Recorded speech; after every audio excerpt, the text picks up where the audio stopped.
All right, grown-ups, it's just our time. I love the babies, but to help you, I gotta speak my mind. This segment's here to help you grow with book reviews, lessons, and things you'll be glad to know. If your little one's restless or looking to play, send them to my other playlist. The read-alouds there will brighten their day.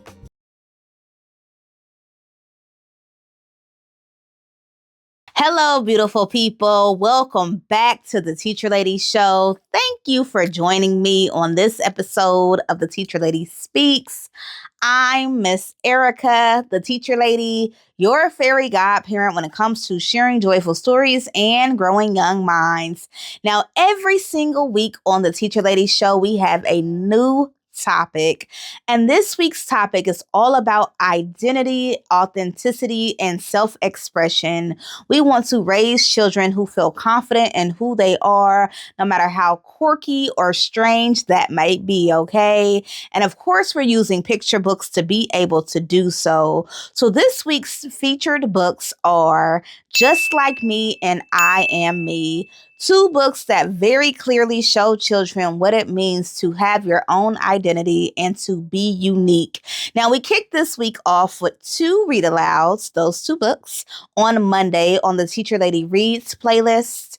Thus, that's for the littles. On Wednesday, we had two behind the book reviews for the grown-ups to let you know how do I utilize this book as a resource to raise children who are more invested in their own identity and authenticity. And then today, Friday, we're wrapping it all up in this episode of The Teacher Lady Speaks, a crash course in how to raise children who are more confident in themselves in regards to their identity. Okay, so this is going to have your resources, your insights, your reflections. I try to give all of the little tips and tricks that I can to help you to be able to help them. You ready? Let's grow. Defining authenticity to a child. Authenticity is that thing that makes you special. Like if there's 10 people in the room, what is it about you that stands out? What is it about you that is unique or different or beautiful? You know, we talk so much about unity and being the same and how we all get along and all of that. But there is something also really, really beautiful about you being your own person and having your unique things that only you can fully understand. And then I would ask them for examples, like what are some things that are different from most of your friends? And they might say, well, I really like skateboarding and they don't like skateboarding. Yeah. And that's a part of kind of your self-expression and identity. Or they might talk about how they like to dye the back of their hair green or the type of music they enjoy. All of these are kind of aspects and elements of who they are, okay? So this week is different from even like our cultural identity week because it really is what is special about that child on an individual and unique level. Let's keep growing. Now, every single week on the Teacher Lady Show, we compare two states so that you understand what your child might be learning on the topic in school. So we compare the state of Texas to the state of California to better understand that curriculum. Are there things within the state curriculum that are mandated for that child to learn? Okay. So starting off with the state of California in regards to self-expression and authenticity. In California, identity, authenticity, and self-expression align strongly with the state's health education standards and English language arts framework, as well as the transformative social and emotional learning competencies, okay? So beginning in kindergarten, students are expected to identify personal strengths, preferences, and emotions, and recognize that individuals and families may express themselves differently. By grades 2 through 5, students learn to practice self-awareness, describe how personal identity influences choices, and demonstrate respect for differences in culture, ability, language, gender, and expression, as well as family structure. Now, under California's social emotional learning framework, children are encouraged to further emphasize positive identity development, belonging agency, and authentic self-expression, encouraging students to build confidence while honoring others' lived experience. The history social science framework also supports identity exploration by teaching children that communities are made stronger through diversity, voice, and mutual respect. Now, moving on to the state of Texas. In Texas, identity and self-expression are embedded within the health, education, and social studies standards. In grades K through 2, students learn to identify personal characteristics, express emotions appropriately, and understand that people may have different interests, backgrounds, and ways of being. By grades 3 to 5, students explore self-concept and self-esteem, empathy, and respectful communication, including how identity influences relationships and decision-making. Texas standards emphasize emotional regulation, confidence, and respect for individual differences, helping children learn how to express themselves while maintaining healthy social connections. Across grade levels, these standards reinforce the idea that self-expression and mutual respect are essential life skills. So I would say that both states definitely hit the idea of self-expression and being authentic. I would say that it is embedded in both standards for both California as well as Texas. Again, I would state what's missing is the how are we ensuring that children truly get those messages, especially when it comes to peer pressures, embarrassment, and things of that nature. Let's keep growing. Resources. Here are some resources that will help you raise a child that is their authentic self. Okay, we want those babies to feel themselves. We want them to be happy in who they are. And here are some websites that might be able to support that. The first is Learning for Justice, formerly Teaching Tolerance, learningforjustice.org. Now, Learning for Justice offers research-backed lessons, family guides, and classroom tools centered on identity, belonging, and anti-bias education. Their resources help children explore who they are while learning to respect differences in race, culture, language, ability, and family structure.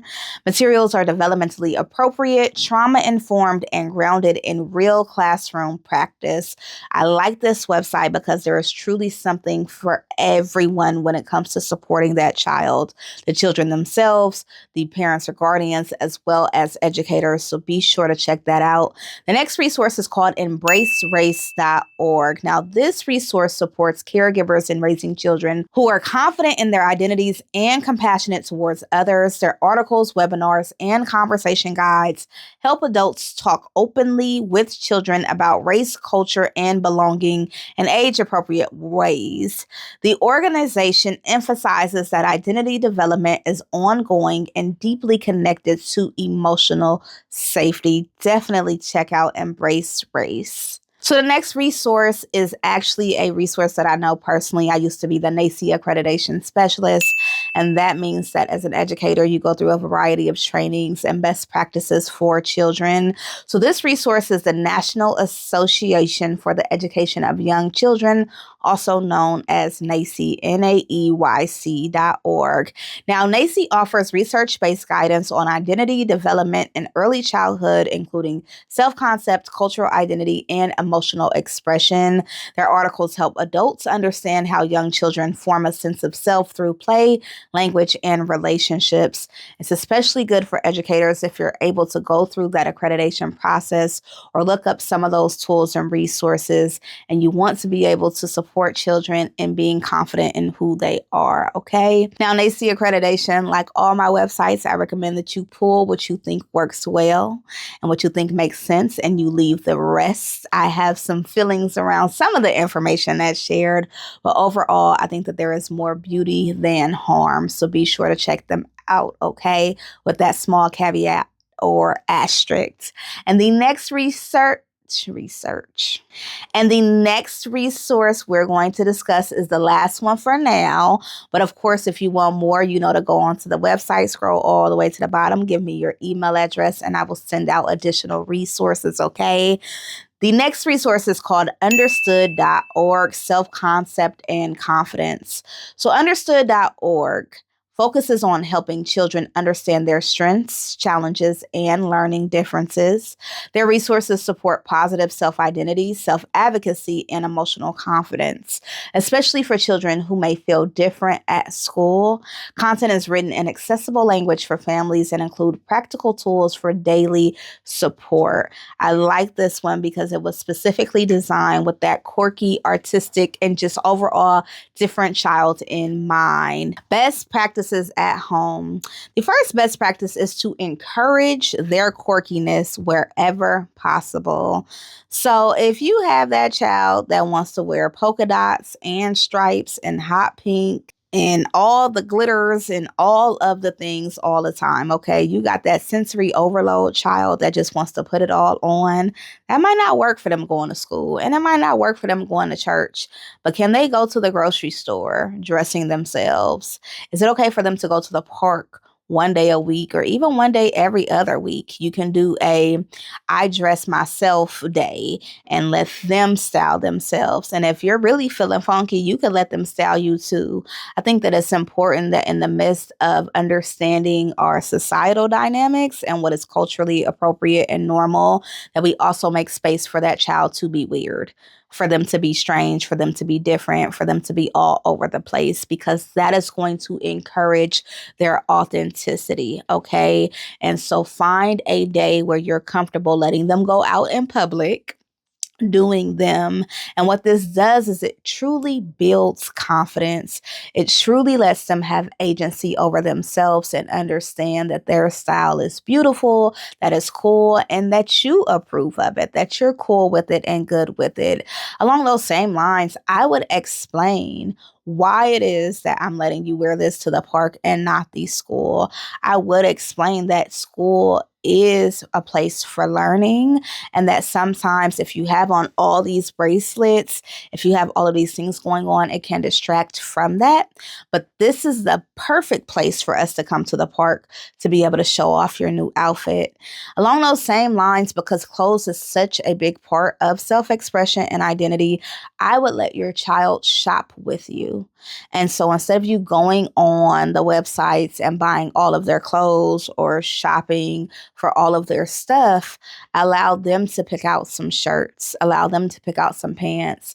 Maybe they can't put all of the things on in the same outfit, but what would it look like for them to choose one element of their outfit and for you to build the rest around that?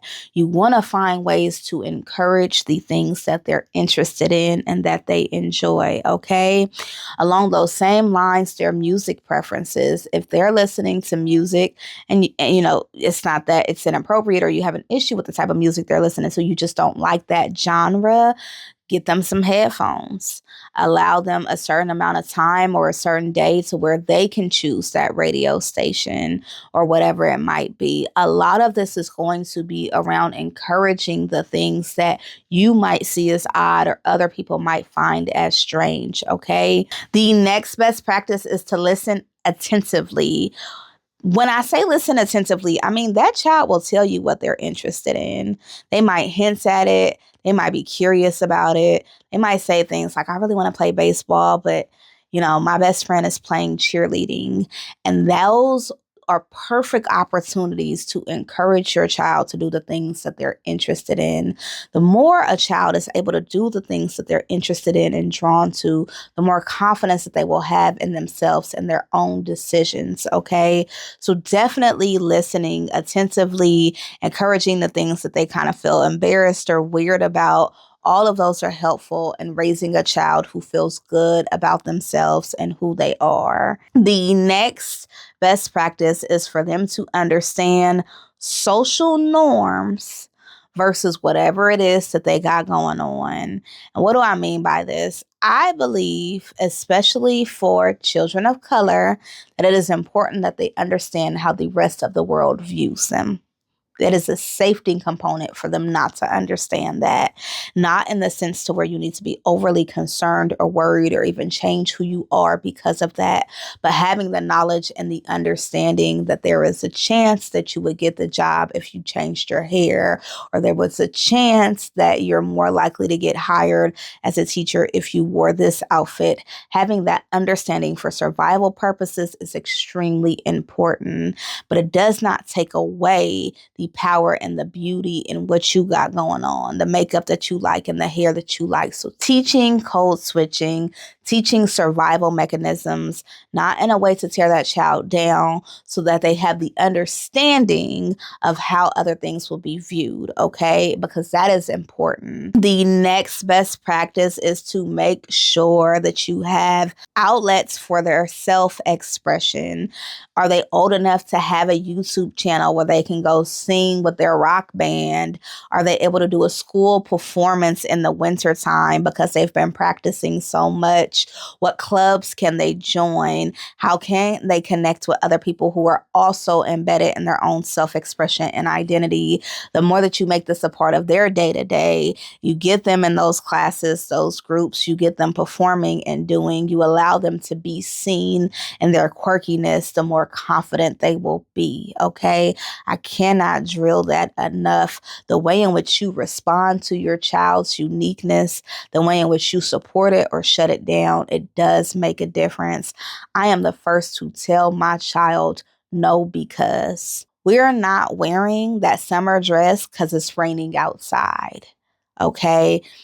You cannot be screaming at the top of your lungs because you love singing because we're in a library.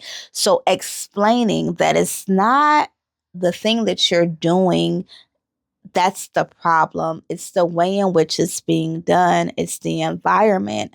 Explaining that you love their self-expression. You love that they're so confident in being able to express themselves, but that there are times and places for everything, and that is just part of life. The next thing that I would say is that affirmations are extremely powerful. Having your child recite the things in that day that they found that were special about themselves, discuss it with you, having a few minutes a day to check in about the unique thing that they created or did that day, and you being excited about that creation. I get all sorts of artwork from my daughter, and more than whether or not I like the art, it is the effort that was put into it that matters to me. When she shows a picture or a paper and you scribbled and you did not put much work, I feel very differently than when you take time to mix these watercolors, when you take time to truly trace yourself and draw your self-portrait. That means something. And so encouraging them to put time into the things that they claim that they love.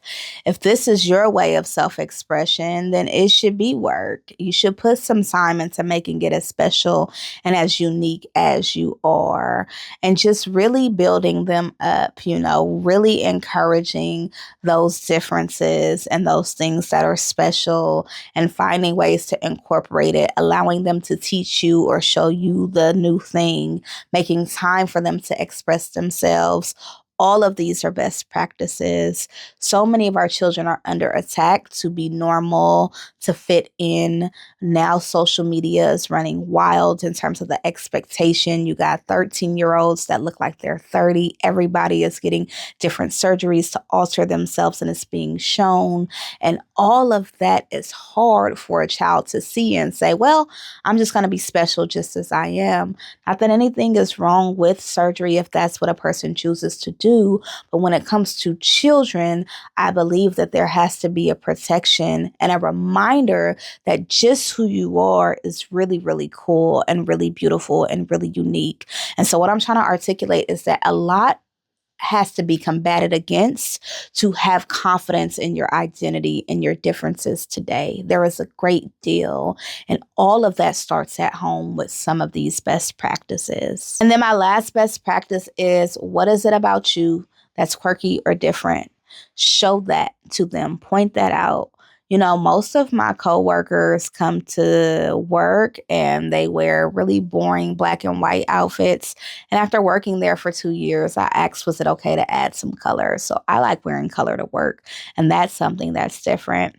Most people's bodies are smaller or taller or shorter, and that's something that's different. I have a gap in my teeth. That's something that's different. Find the things about you, not only physically, but in terms of your talents, in terms of your interests, that is unique and different, and share that with your child. You are such a model for your child. They look at you to kind of figure out what life could be in so many ways. And so being the first one to be that black girl that loves punk rock and roll, or, to be that Asian boy that loves hip hop music, like being that first one to have this like difference that doesn't necessarily match what people's expectations are of you really helps to show your child that it is possible. Okay. When to seek help. I would say it's time to seek help if you notice that your child has no personal identity. They are copying everybody around them that they think is cool and popular. They don't want to use their regular voice. They're trying to hide their accent. They only want to wear things that everybody else in the school is wearing. They're really struggling with having this sense of self-identity, okay? And it's bad when you notice like depression and sadness, when you notice them not wanting to show up because there's a pimple on their face. All of those are signs to where it's gotten so hard for them to show up as their authentic self. And I would say it's time to get some additional support and resources. One of those supports is actually, we have a week on confidence that I think would be really helpful if some of these things sound familiar with your child. So here on the Teacher Lady Show, if you just search confidence, all those episodes will come up. But I would also say that guidance counselor is usually used to things like this. Okay, there are a lot of peer pressures. There is a lot of struggle around children being honest about who they are, what they like and what they don't like, trying things that they don't want to try, but also want to be able to fit in. A guidance counselor can help to navigate a lot of that. The next two resources are your local library, even if you don't love books, and your local church, even if you do not love the Lord. Why? Because both of these are tax-exempt charities that are there for public benefit. They are there to help the public. So churches have all sorts of events that are not just Sunday sermons. So if you don't believe in that religion, there are still things that might be helpful in terms of getting your child around community people, different artistic programs, or whatever that church might be able to offer, as well as the local librarian. That librarian knows so much about community support groups, local therapy services, and so much more. So tapping into both of those resources could also help. And then lastly, if need be, talk to your medical doctor. Maybe there is an underlying condition that is truly affecting some of these things for your child, and you don't know if you don't open up your mouth and start to talk about it. So check those things out if you feel like things are getting way too hard for your child. Peer pressure, every child goes through. Wanting to feel included and wanting to belong are all normal day-to-day things of a child's experiences. But when it's to the point to where you don't want to be seen at all, you're too embarrassed to speak because your voice is different, it's time to get some help. Common question: what if my child's identity keeps changing, or their self-expression keeps changing? One day they want to be a hip hopper, then they want to do this rock and roll thing, and it's just all over the place.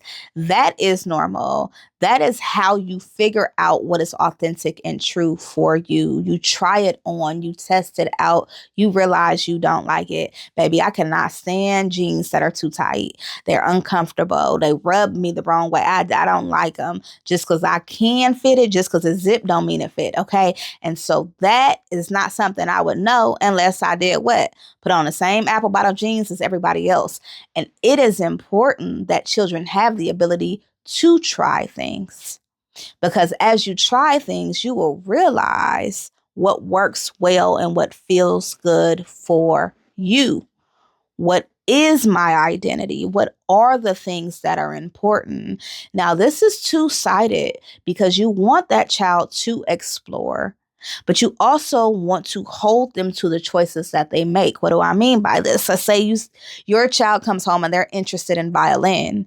Then after 2 days of violin practice, they say, nope, I'm over it. I don't want to do violin anymore. Great. I love that you found that out. The semester ends on September 30th. So come October 1st, we can have a conversation about the next thing you want to do because that commitment was made. So teach children to follow through on the things that they committed to, but it does not mean that you have to be beholding to that identity for the rest of your life. So many of us went through multiple phases before we found our style, before we found what's important to us, the music that we liked, so on and so forth. And so don't be concerned that your child is consistently switching or changing. And 1 week they like this and they didn't like this. It's a lot going on in their mind and their body, and they're figuring it out. So have enough grace and patience to allow them to be able to do so. What if my child is made fun of for their self-expression and identity? Congratulations, they're doing it right. You cannot walk this world being special, being unique, being odd, being different, being quirky, being Black, being Asian, being a girl. You cannot walk this world without somebody having something to say. You cannot walk this world claiming to be unique without somebody and their own insecurities trying to come for you. So you're going to teach your child to give that person back their words. They said my outfit was ugly and I dressed weird. That's an odd thing to say, but that has nothing to do with you. That's their own confidence. Because how low does your self-esteem have to be for you to go out your way to maneuver over to me to try to make fun of me for attention? So you let your child know that that person that's talking bad about them, that has to do with their own emotions and their own feelings and sense of self than it does you. And of course, if it gets bad and it turns into bullying, there is a whole week of bullying. Handle that, because we don't send our children to school to just get picked on or picked at. Okay.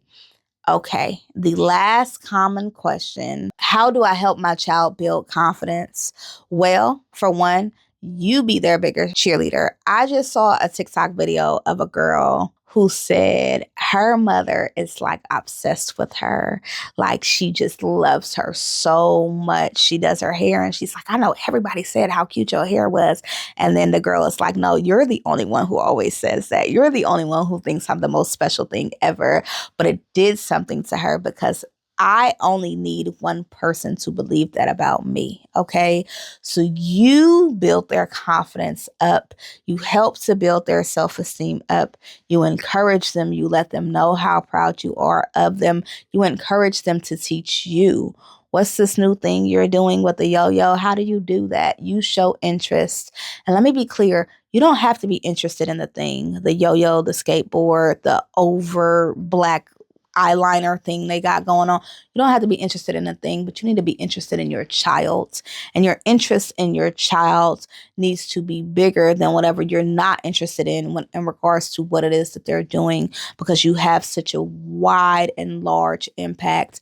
They come to you and they want to wear some off-brand shoes and you say ill.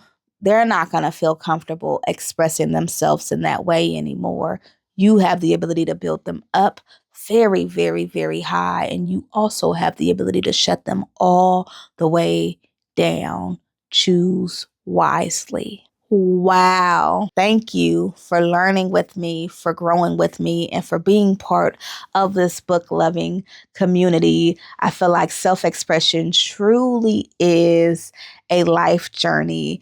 Being your authentic self takes a level of being brave, being confident, and overall this desire to just shine. And it takes a lot to get there. I think the other part is peaks and valleys. There are some days where I just know I'm that girl, right? And then the next day I'm like, oh, what is this? Why am I picking at this, picking at that? Because it does come in waves.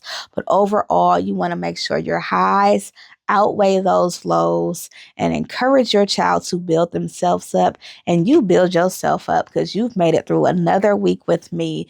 Thank you for being here. For those of you who don't know, I am an author and illustrator of multiple diverse books made with love, and I encourage you to check those out. But those books also encourage something called the Empathy Library, and that is an intentional pay it forward program where we get books to children in need on purpose by way of your generosity. Okay, so go on the website, check out the Empathy Library, check out my books, be sure to subscribe to the newsletter and the channel. And overall, thank you for learning with me, for growing with me, for being part of this book loving community. Until next time, remember to enjoy the moment or go be a joy in the moment. Bye.